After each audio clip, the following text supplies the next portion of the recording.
राधे राधे दोस्तों। बहुत सारे लोग पूछते हैं कि क्या लड्डू गोपाल असली में भगवान है।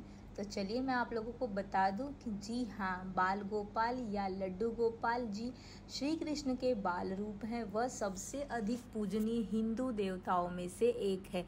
लड्डू गोपाल की पूजा करने से आध्यात्मिकता का विकास होता है और मन मानसिक हमेशा शांत बना रहता है।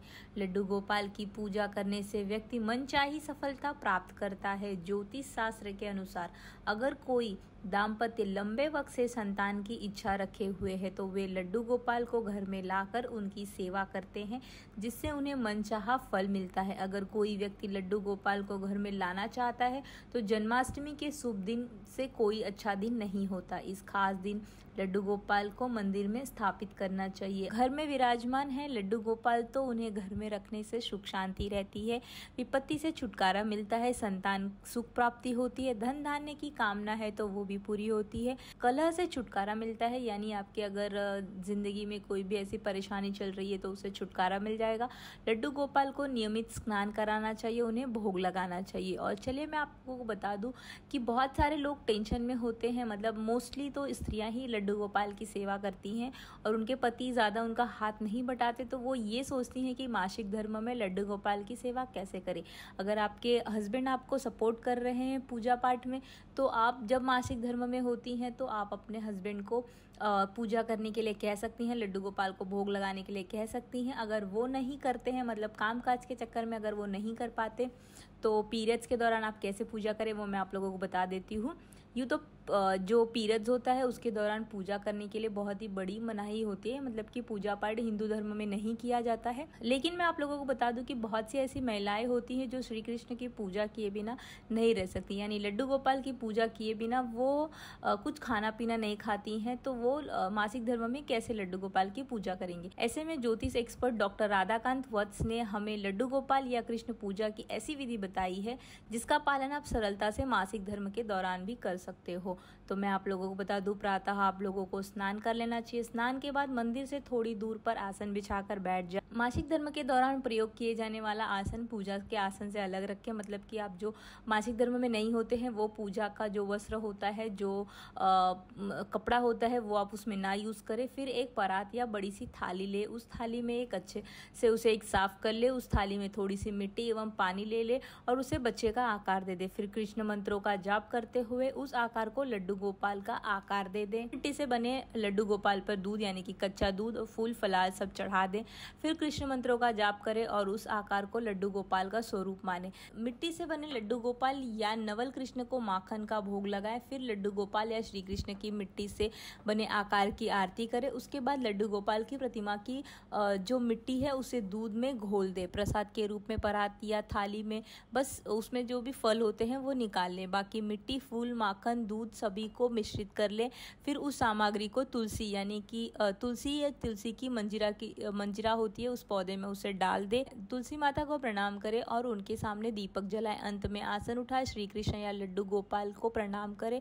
आसन को कहीं अलग रखें और अगले दिन फिर उसे प्रयोग में करें। इससे शुद्धता बरकरार रहती है और आप श्री कृष्ण की पूजा प्रसन्नता से कर पाएंगे। साथ ही आपकी भक्ति में लड्डू गोपाल प्रसन्न होंगे और आप पे कृपा भी बरसाएंगे। चलिए मैं आप लोगों को बता दूं लड्डू गोपाल की रोजाना पूजा कैसे करते हैं। तो रोजाना आप नियमित लड्डू गोपाल को स्नान कराएं।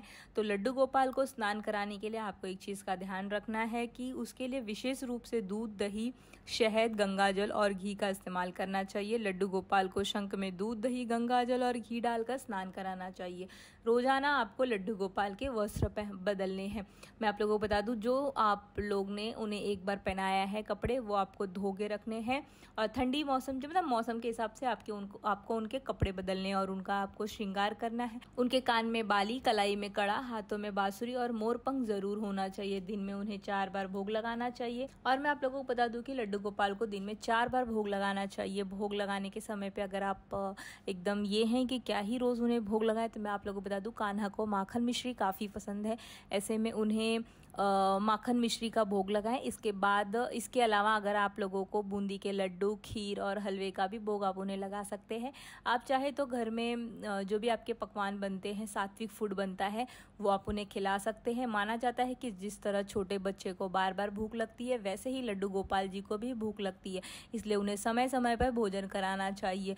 रोज उनकी पूजा अर्चना करनी चाहिए। लड्डू गोपाल की नियमित रूप से उनकी पूजा करनी चाहिए और उनकी आरती उतारनी चाहिए। दिन में 4 बार लड्डू गोपाल की आरती करना अनिवार्य है। उन्हें झूला झूलाना चाहिए। के बाद गोपाल को अपने हाथों से भोग लगाएं। उसके बाद लोरी गाते हुए झूला झूलाएं। झूले में लगे पर्दे को बंद करना ना भूले। रात को बाल गोपाल को सुलाने के बाद ही सोए। कभी ना उन्हें अकेला ना छोड़े। कभी भी अपने लड्डू गोपाल को आपको अकेला नहीं छोड़ना है। बाल गोपाल घर में सबसे छोटे सदस्य माने जाते हैं। बाल गोपाल का होना मतलब किसी नन्हे बालक का घर में होना, ऐसा माना जाता है। इसलिए उनका ख्याल भी आपको ठीक तरह से ही करना है। आपको ठीक वैसा ही रखना है जैसे आप किसी बच्चे का ध्यान रखते हो। जैसे घर में छोटे बच्चे का रखा जाता है, उसी तरह इसलिए घर में बाल गोपाल को कभी आपको अकेला नहीं छोड़ना चाहिए। और मैं आप लोगों को बता दूं कि यहाँ पे बाल गोपाल जो होते हैं वो आप लोगों को हमेशा सुख शांति और आपकी मानसिक जो आपकी शांति होती है वो आप लोगों को प्रदान करते हैं। और आपकी जो भी मनोकामना होती है वो बहुत ही जल्दी पूरी हो जाती है। अगर संभव हो तो पड़ोसी या रिश्तेदारों के घर की उन्हें भी घर की चाबी दे के जाओ कि हम हमारे लड्डू गोपाल को समय समय पर भोग लगा देना चाहिए। अगर आप कहीं बाहर जा रहे हो, अगर आप बहुत 2-4 दिनों के लिए बाहर जा रहे हो, तो आप अपने लड्डू गोपाल को अपने साथ ही लेके जाओ। इसके लिए आप अपने घर में हमेशा छोटे लड्डू गोपाल ही रखें ताकि आप उन्हें कैरी कर सकें। उन्हें जहाँ पे भी आप जाएं लंबे समय के लिए उन्हें लेके जा सके, उनकी पूजा अर्चना वहाँ भी कर सके। सो राधे राधे दोस्तों, आई होप कि आप लोगों को ये चीज़ें बहुत अच्छी तरह से समझ आई होंगी। तो अगर ये वीडियो आप लोगों को आता है पसंद तो इसे लाइक और शेयर करना ना भूलें। और अगर आप मेरे चैनल पर नए हैं तो मेरे चैनल को सब्सक्राइब कर लीजिए ऐसी वीडियोज़ के लिए।